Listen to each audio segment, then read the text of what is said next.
here today to argue. We are not here today to fight. We just want to have our rights back. We just want to have our money back.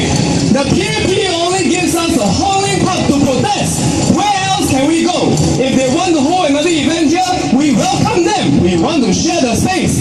If they take up the whole space, where should we go? Can we go to Orchard Road? Can we go to the Parliament House?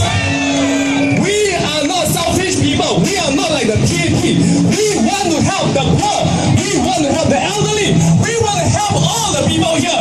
And that is why we are protesting here today. The PAP